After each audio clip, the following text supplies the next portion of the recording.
Hi, and welcome to yet another exciting online pastry class. My name is Chef Chileshe Msonda, and I'll be your trainer taking you through this online class. Okay, so the two pastries that we're going to be looking at in this particular class is our shortbread, commonly known as the Dondo, and we're also going to do the donuts. So I have here on my board the measurements to the recipes and the ingredients that we're going to use for these particular pastries. So I'll walk you through our recipes and I'll run you through the measurements as well.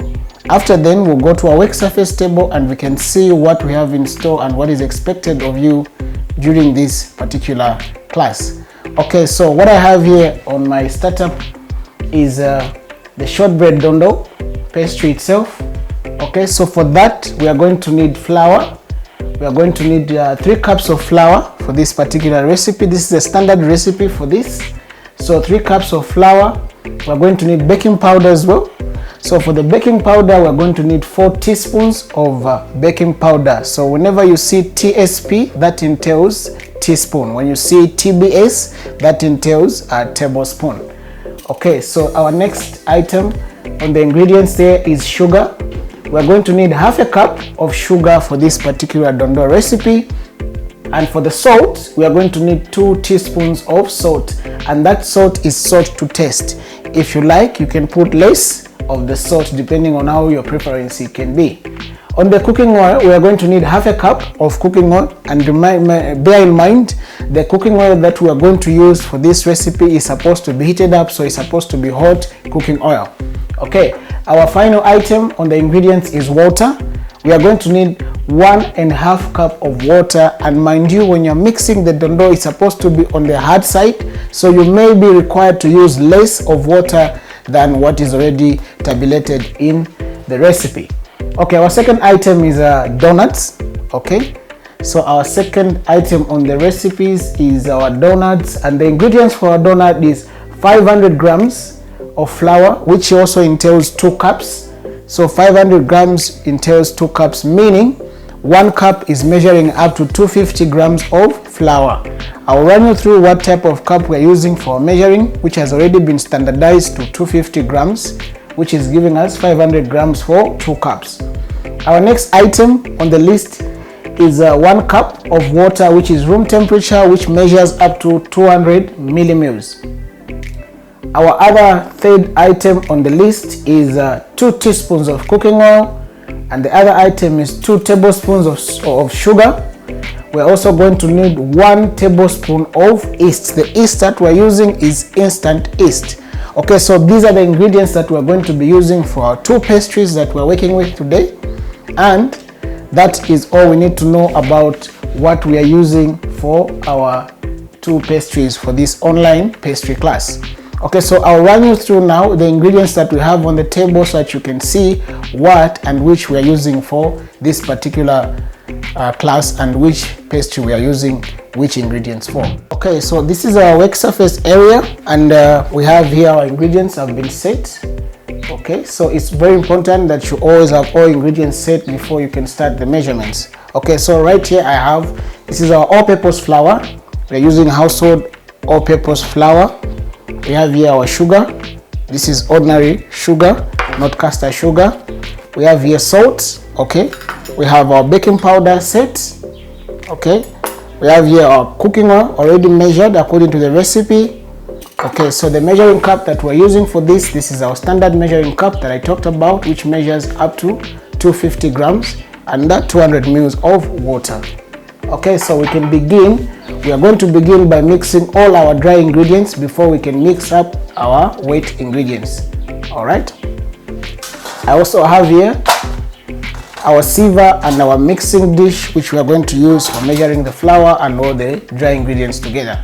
So we begin our measurements for this particular recipe, and first and foremost, you begin with your flour. So I'll have to measure my flour. Okay, so when you're measuring your flour in your cup, you make sure that it's leveled. So using a spoon, I make sure that my flour is what? Leveled. And according to the recipe, we are going to demand to use 3 cups of flour. So that's my first cup. I sieve it nicely into my mixing dish. Okay, so our flour has been sieved. Our second cup, So that's our second cup of flour, and like I've mentioned, this is supposed to be leveled too, so that is leveled. I add it on. Our third cup of flour is also measured. Okay, nicely leveled as well, and I add it on. Okay, so there we have it. Those are our 3 cups of flour. I nicely sieve them through using a sieve. Okay, so these are 3 cups of flour, nicely sieved through. Okay, and that is our half a cup of sugar. Okay, so that's half a cup of sugar, gently making sure you don't get to pour.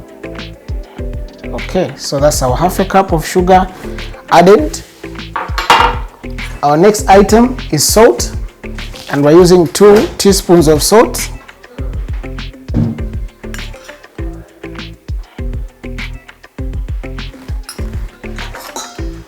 That has been added, so we mix all our dry ingredients fully to incorporate them fully before we can think of adding any of our dry ingredients to our wet ingredients to our dry ingredients. So we begin by mixing all dry ingredients completely before we can add any wet ingredients, and in this case our wet ingredients are cooking oil and water.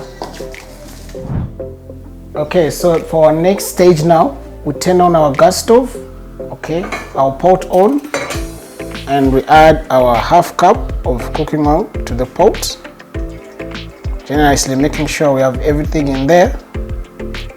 So that's our half cup of cooking oil that we're using for this recipe as well.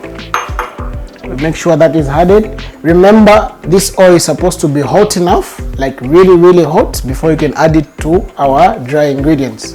Okay, for our baking powder, part of our dry ingredients, remember we are using 4 teaspoons of baking powder for this particular recipe. So that's 3 now. Okay, so our last teaspoon, remember it has to be leveled as well.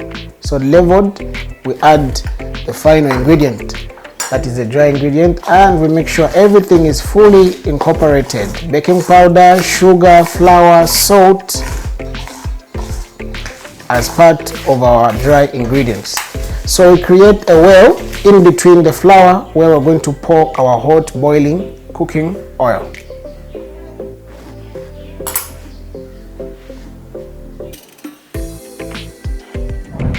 Okay, now our oil is ready, it's hot enough. So we take it up onto our dry ingredients, gently, carefully. Remember, this is very hot oil. And in between the well that we created into our dry ingredients, which is flour and the rest, sugar, salt, and baking powder, we add our hot oil. Okay, so that's our hot oil in there, the whole lot of it. And once the oil is hot, you start mixing it up. You mix it up nicely.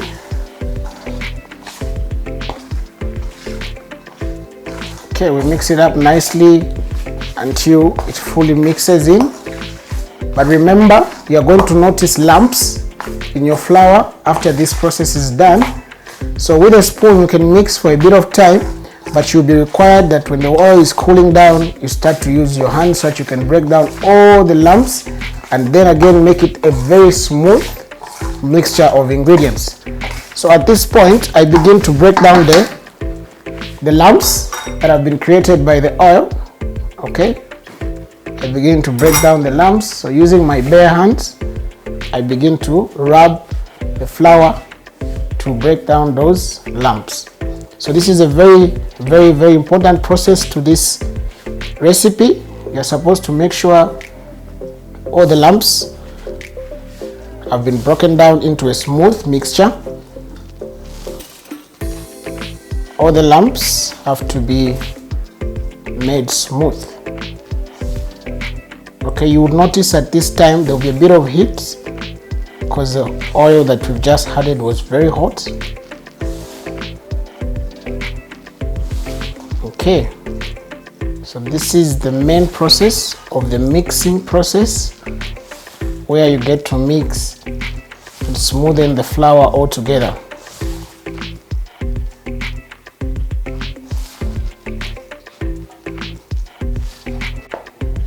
Okay, so now that process is done completely, and we have a smooth mixture of flour and all the dry ingredients with oil. So on the side, we begin to add our water. Remember, we are using this cup measure for water, so we add our water on the side gradually. Okay, that's almost half the cup that we're using, and I add the flour to it and begin to mix it on the side nicely. Remember, the dough we are coming up with is a very hard dough. Okay, so you have to make sure all the ingredients mix up on the side: water, flour, salt, sugar, baking powder, and of course our hot oil. So now we begin to come up with a very hard dough.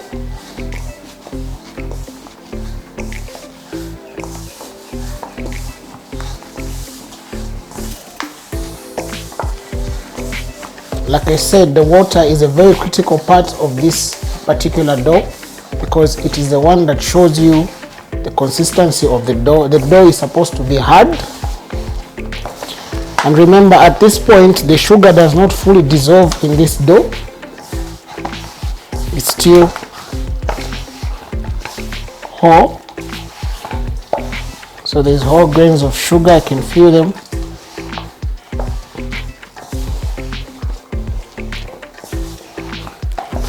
So it will run from being a crumble into a dough.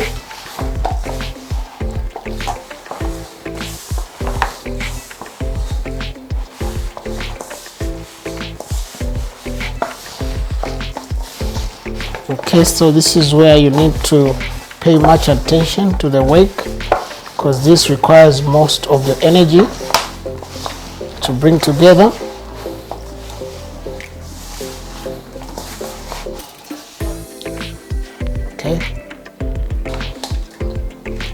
Okay, so our dough is forming, but remember, you have to give it about 10 minutes or 5 minutes of resting time. And I would love to emphasize that we've not used a whole cup of water. We've used only half a cup of water for this particular one to come together. Like I said, water is very sensitive. With this dough, it's supposed to be hard, so the moment you feel it's getting on the soft side, you may begin to stop adding the water. So the dough has come together, it's formed. We now have to leave it out to rest for 5 to 10 minutes. And remember, when you're resting this dough, you have to make sure that the dough is covered. So in your home, if you don't have a cling wrap, you may use just a nice dish with a proper lid that will keep it airtight for that resting time. So in this case, I'm using a cling wrap, and I have to make sure that it's well covered. So our dough is well covered, and we'll leave it out to rest for 10 minutes or less. Then we begin the rolling and the cutting into our particular shapes that we want to make of our dondo. So we'll let it rest for 10 minutes, catch us on the other side. After the resting time, we continue with the process of making this pastry. So our dough now has finally been fully mixed and been resting for that 10 minutes of resting time. So at this point, you just bring it together nicely.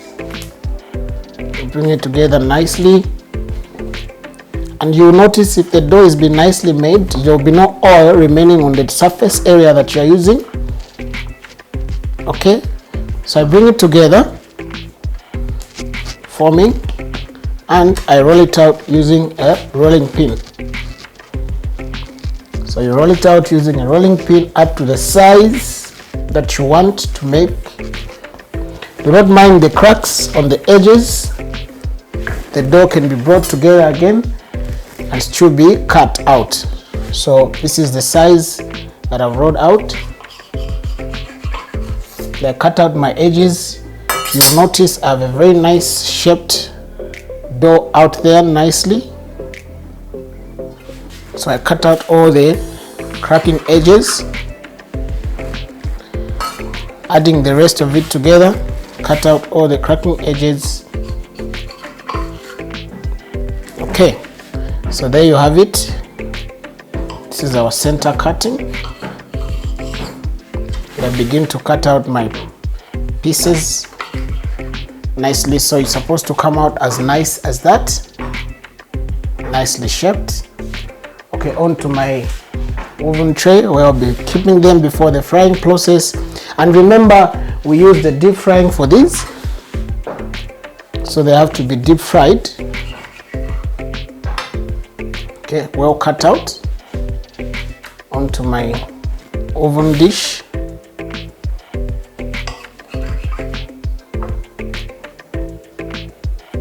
Well cut out. As you can see, the sizes are the same. And for the off-cut dough that will be remaining, then again you bring it all together. Bring it all together nicely. It's a hard dough, so you need to use your palm to just make sure it comes together. It will crack at a certain point, but never mind, you still bring it together and see how you form one dough out of it. Then again, so I have a nice flat surface. Roll it out using a rolling pin to the same size as the other ones cut out. So as I said in the first place, you cut out the cracking edges and you cut out your pieces nicely. So I have 4 more nicely placed there. Again, I bring together the rest of it. So this process continues until you have the same size of your pastry cut out. There you have it. Roll it out again for that nice smooth edge on top. Cut out again. Cut out again. So the more you're mixing, the lesser you'll be having to take out, but not on mine. You want to have that equal size shape. As you can see, my pieces are the same. I bring together all the other dough. Like I said, roll it out again and cut out your piece.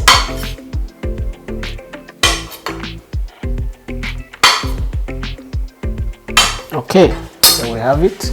I think I have one more here. So bring it together again with a slightly higher height from what I'm rolling out. Then I roll out to make it flat nicely with our pin. Then I cut out again. So out of the dough that I made using 3 cups, I have here 1, 2, 3, 4, 5, 6, 7, 8, 9, 10, 11, 12, 13, 14 standard pieces of my dough. So this is my remaining cut. So I may just keep it as a nice piece of extra dough just to shape the edges. No wastage in the kitchen, remember. So there you have it. Our pastry has been cut out. The next stage we are having now is to have to fry these pastries in hot deep frying, not air frying. We're going to use the deep frying, and we're going to look at what our final ingredient, our final product is going to look like after this process is done. So we're using the deep frying until they're nicely golden brown. Then we'll come and look at how our final ingredient is going to come out of this dough. So we turn on our gas stove. We're using a gas stove for this particular recipe, and we add our oil onto the pan. Remember, it's deep fried, so we need quite a lot of oil for this. Okay, so that is our oil. We'll let our oil heat up, then we'll add our pastries one by one to our oil after it's heat up. Okay, so our pastries are waiting, our oil is pending, so we are ready to begin that deep frying process for these particular pastries for today. Okay, so at this point in time, we'll notice that our oil is ready. Okay, so we begin to add our pastries one at a time to our hot oil. Okay, nice. That oil is ready. Okay. Oh yeah, this is great.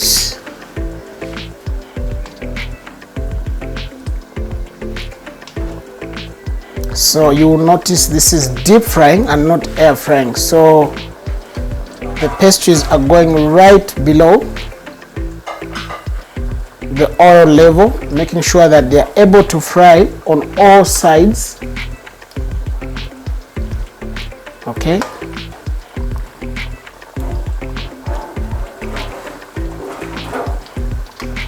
So I get to add enough. Shake them up a bit so that they are not sitting on the bottom of the pan, avoiding them to burn. So I shake them up a bit, gently, not breaking them down. So this is a heavy dough, so it has to cook over time so that the inside part is cooked as well. So it's not a type of dough that you just cook shortly and take it out of the heat. You have to make sure the inside part cooks as well. All right.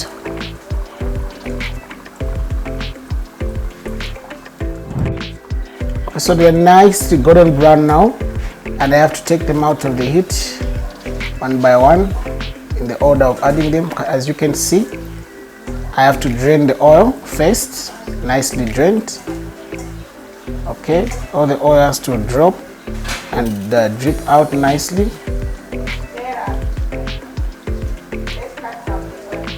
Okay, nice.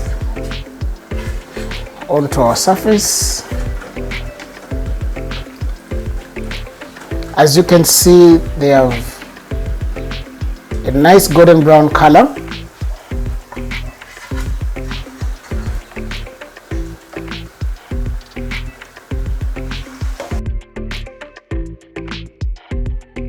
Nice golden brown color, one at a time out of the pan. Also making sure they are well drained out of the pan. Remember, it's not every piece that will come out nice and neat, but you have to make sure most of the pieces are intact and well cooked all the way up to the inside.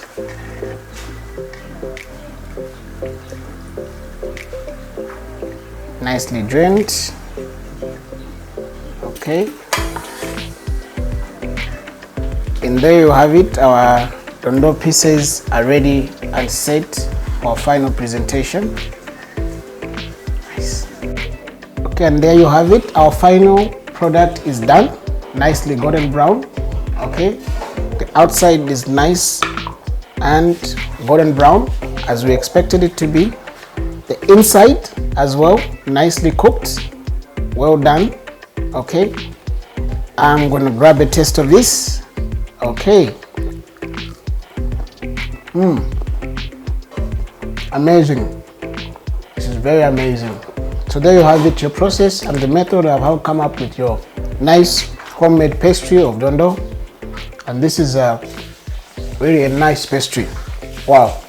Okay, you can join us for our next recipe when we are doing the donut. For now,